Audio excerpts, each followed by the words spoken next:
Does Zion Williamson need to add more moves to his bag? Is CJ McCollum struggling offensively? Today on Locked On Pelicans, we're playing real or fake, or maybe in today's episode of Locked On Pelicans, let's go.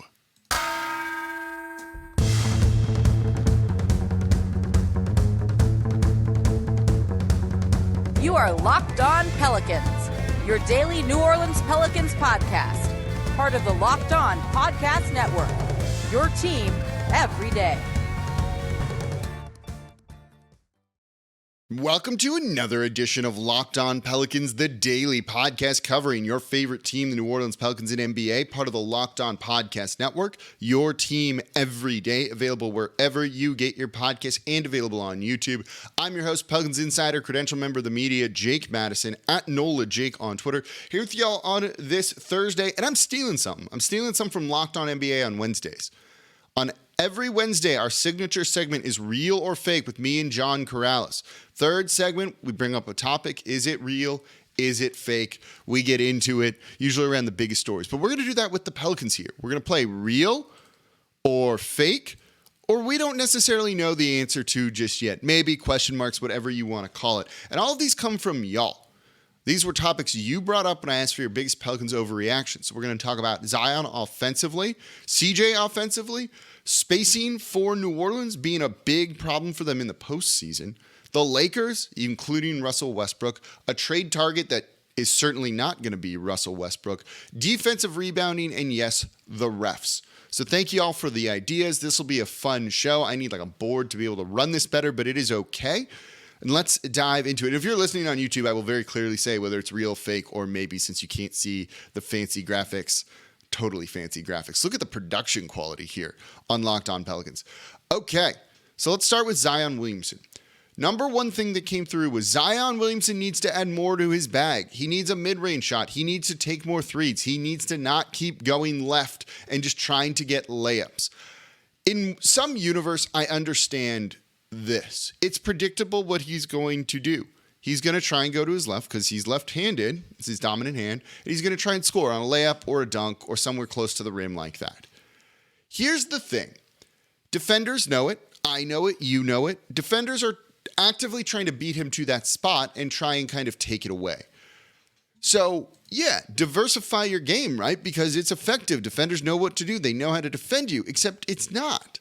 Zion right now is averaging 22 points per game. We've seen him in that Utah Jazz game before injury score 25 points on 16 shots. He is scoring not in the efficient way that we have normally seen him, but 22 per game, particularly getting things going against the Utah Jazz, is great. He's just not getting to the line a lot. His sophomore year when he was an all-star, he averaged over 8 trips to the foul line per game. Right now, it's 4.7, and he's getting hacked. Referees, and we'll get to the refs in a bit, just don't really know what to do with him. But when you look at his field goal percentage at the rim, the things he's doing, he should keep doing this. Let's break down the math. This season alone, he's shooting 63.2% at the rim.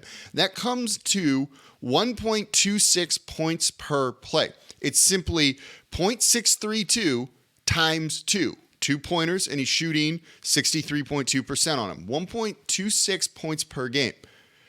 If he shot 40% from 3, it's just 1.2 points per play. If he was taking a mid-range attempt, it's going to be 0.1, or it's going to be 1 point per play. The best he's ever shot in mid-range was his sophomore year, too, 10 to 16 feet, 50%, because he really wasn't taking many of them. Even if he makes that at a 50% rate, that is a less efficient shot for him than what he is doing scoring at the year. And if you put his all-star year into there, it's the equivalent of a 46% shooter from 3. This year, it's 42%.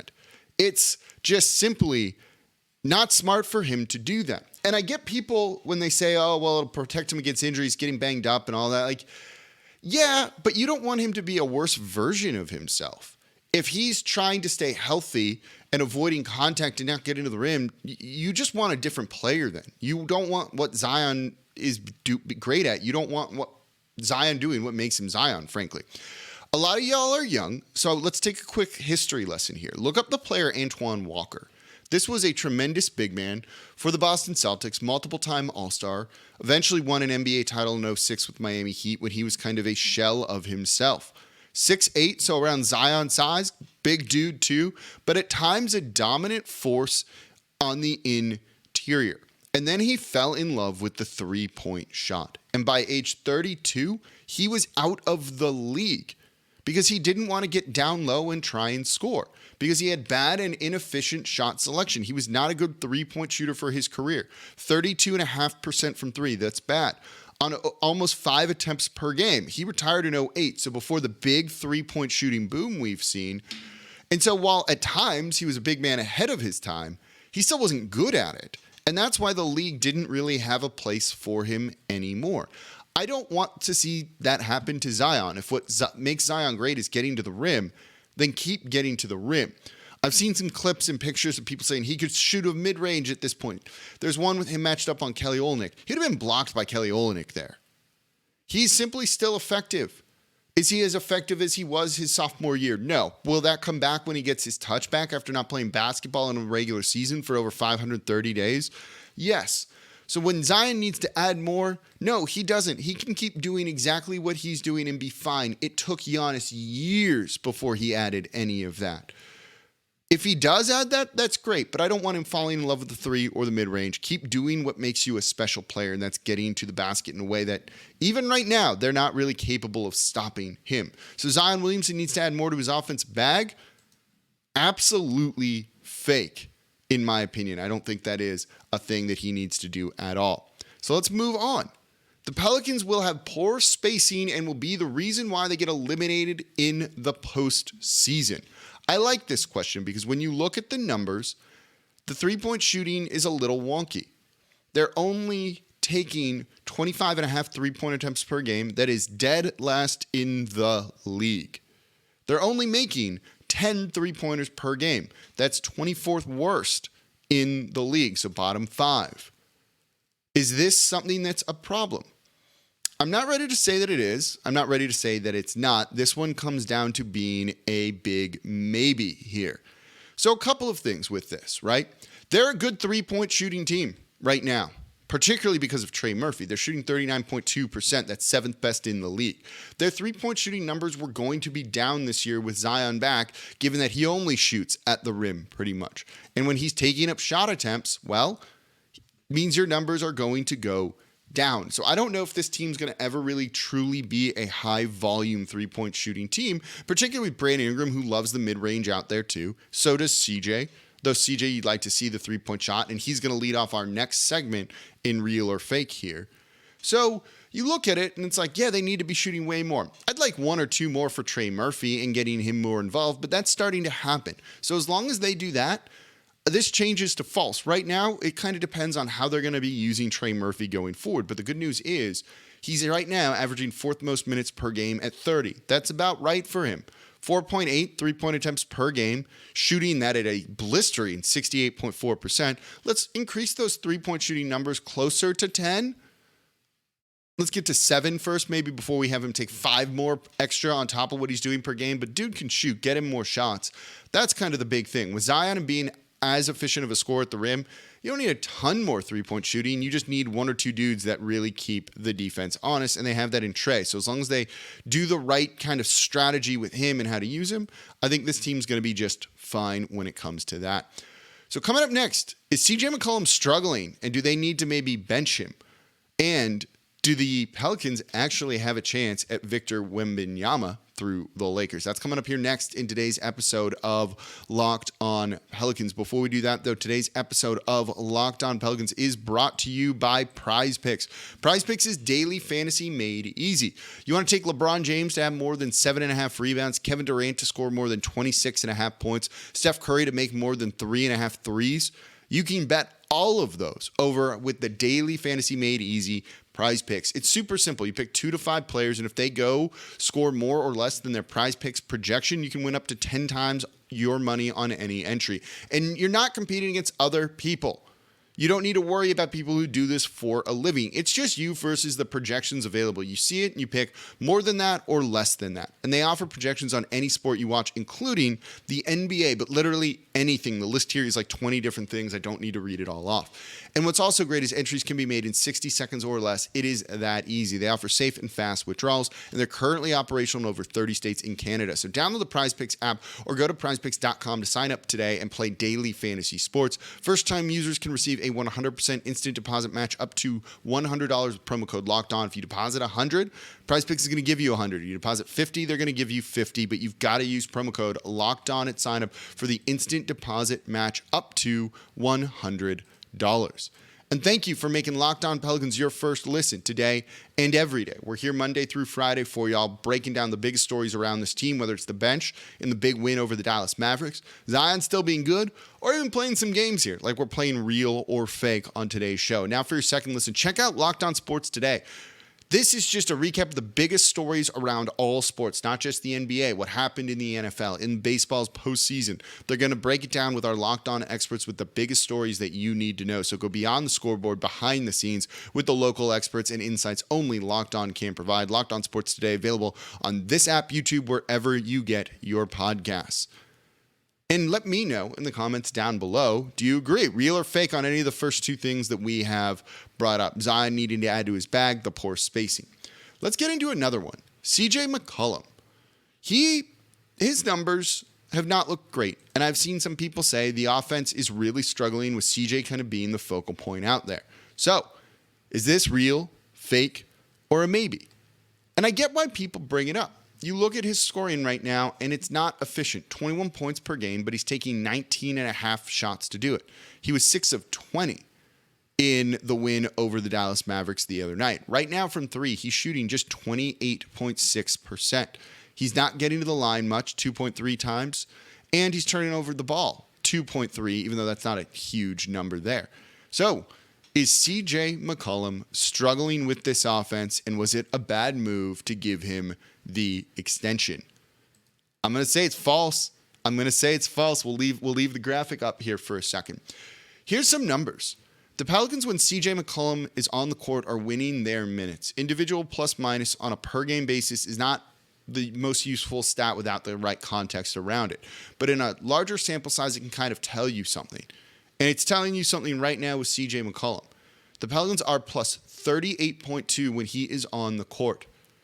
They're winning those minutes when CJ is on the court. Now, that is 2 games when he's done that with a group of bench guys and not Zion and not Brandon Ingram. That 38.2 when he's on the court, 10th best in the league, in the NBA right now. That's higher than Brandon Ingram and Zion Williamson. When you win your minutes like that, it's being effective. You look at the numbers he's putting up, the shooting's not quite there, but the assists are. He's averaging almost 8 assists per game right now. He's getting guys organized, and you can see him really developing a lot of chemistry with his bigs, particularly Larry Nance Jr. in some pick and roll situations where Larry Nance can then roll to the basket and CJ's hitting him with pocket passes. Or the threat of that is opening things up for other guys, allowing CJ to get the ball out on the perimeter, and the Pelicans just move from one offensive action to another offensive action. So they go from that high pick and roll with CJ and Larry to a side pick and roll all of a sudden. And you see opponent defenses scrambling a lot. They're rotating a lot. They're getting out of place, and it eventually finds with New Orleans getting the right shot attempt. So the offense is doing incredibly well with him out there on the court, just from the gravity that he has and the way he can orchestrate this offense. And he's been fine defensively, actually. I don't think I've really seen a huge problem with him on that side of the ball. There have been a moment maybe here or there, but overall, he has played very effectively. And they're much better with him on the court, even defensively, than they are with him off the court. Plus 38, 38.2. 10th best in the league. It tells you a lot about his impact that he has. That's an important thing. Locker room guy, bringing the team together, going out there. And then he showed up in the fourth quarter the other night. Wasn't amazing until then, But he definitely did the right thing, and he can come up with some very key buckets as the Pelicans have tried to get some wins. In the fourth quarter of the win over the Dallas Mavericks, he was 3 of 5, including making a 3 with 3 assists and just 1 turnover. 7 points, 3 assists, 1 turnover in over 10 minutes of action in the fourth. That's huge. They went on a 20-3 run against the Utah Jazz to send that game to overtime with him out there. He is an efficient, effective basketball player, 10th best in the league in terms of differential with him out there on the court. Sorry, that's plus 100 possessions. That's not raw plus minus. You're taking the offensive rating, the defensive rating. So he's done that with bench guys too. They found right lineups to really let him cook and do his thing. And so I am very excited for him to still build that chemistry with Brandon Ingram and, more importantly, Zion. But right now, is CJ McCollum struggling offensively? Individually in some sense, but the team's clicking when he's out there, so it's absolutely false that he is. Now, we got 2 fun ones here. Let me jump to the quick fun one here. This is real or fake. The Lakers will get the top pick, and the Pelicans will exercise their pick swap to get Victor Wembanyama. I don't know if we've thrown a true up here yet, but absolutely true. We got to will this into the world, folks, don't we? The Lakers are really struggling. Russell Westbrook's out for this game. Look, the way things are going, I don't see really an easy out for that Lakers team. I don't even think adding Buddy Hield and Miles Turner for Russell Westbrook would do much to change their fortunes. You're going to need a little bit of lottery luck on the Pelicans side when it comes to the Lakers. But right now, if you go spintankathon.com, Pelicans end up with a lottery pick every single time, and no worse than the 6th overall pick. To get another pick like that because they can exercise the pick swap because the Lakers are struggling big time. Check mark right there. Let's switch this over, though, with Russell Westbrook, because I tweeted it out. The Pelicans per BetOnline, 5th best odds to trade for Russell Westbrook. So should they do it? What do y'all think the answer to this one is going to be? That's right, the big red X here. Not a damn chance. They'd have to trade CJ McCollum too, so I don't really know where those odds are coming from. It doesn't really make much sense just to try and make that work with salary. So no, do not trade for Russell Westbrook. I wouldn't bet on that whatsoever.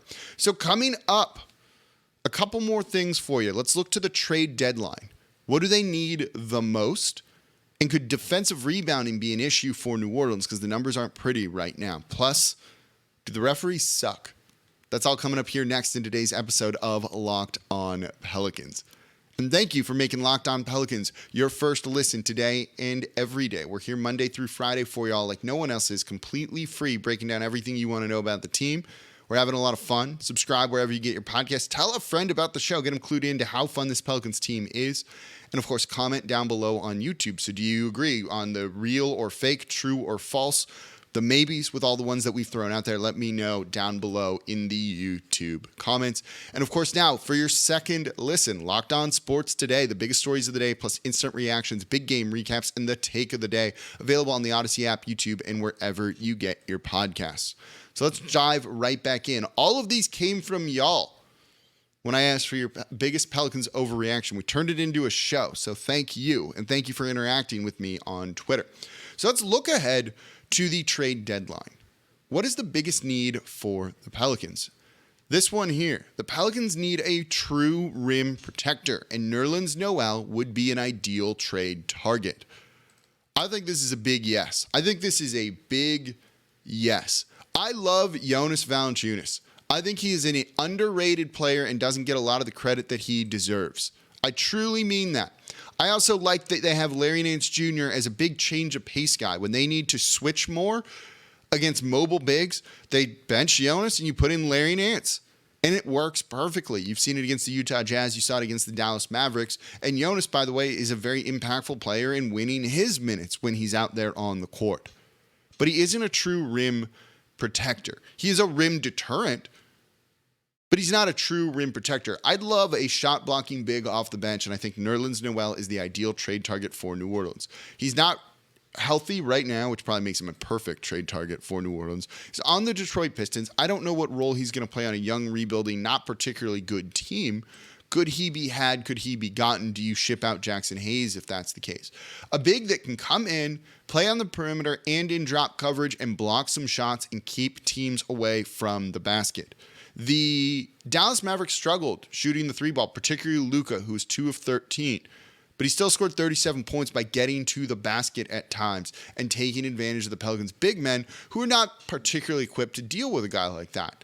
Give me a shot blocker then. Dude, that if you get near the rim is going to be a big problem for you, and stop that from happening and force some more mid-rangers.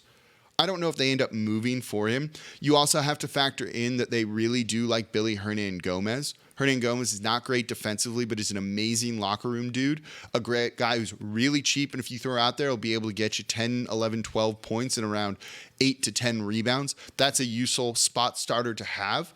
But he wants to play. He's probably at some point going to be like, come on, you guys, play me a little bit more, and, want his minutes. And he's not getting them. If you go and trade for a big, it pushes him even further down.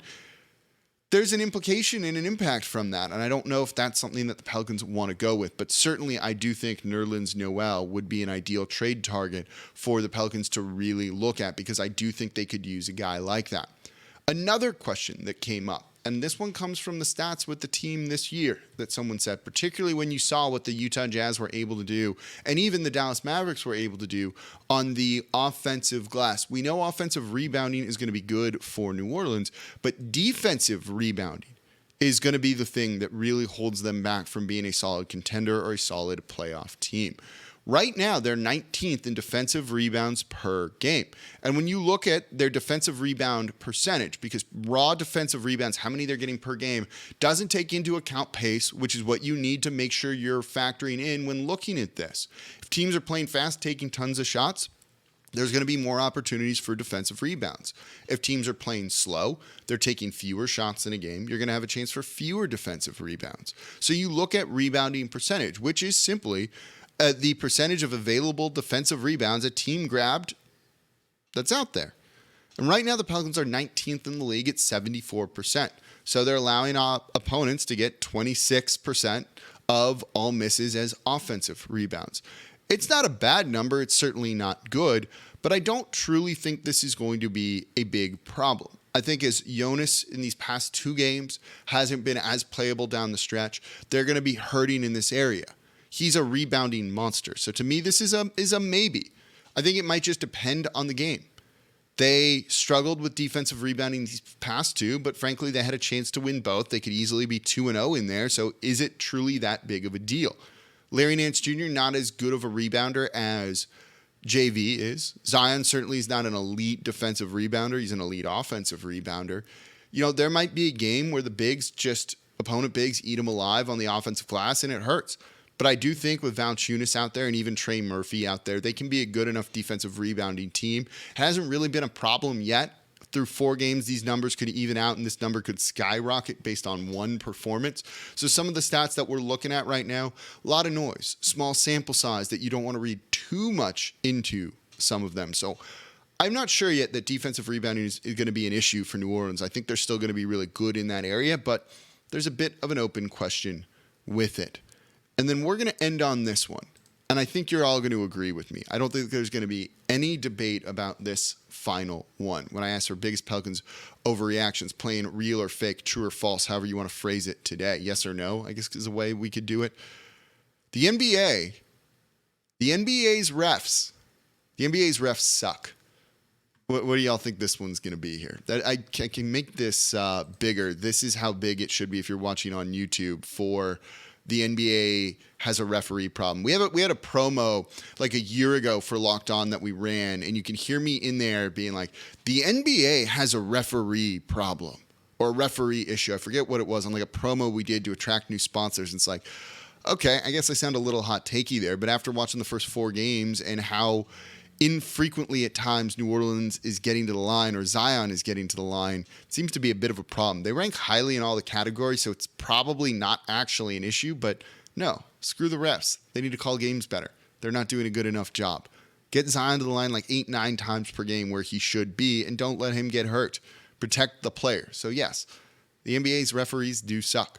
So let me know in the comments down below, what do you agree with? What do you disagree with? What's real? What's fake?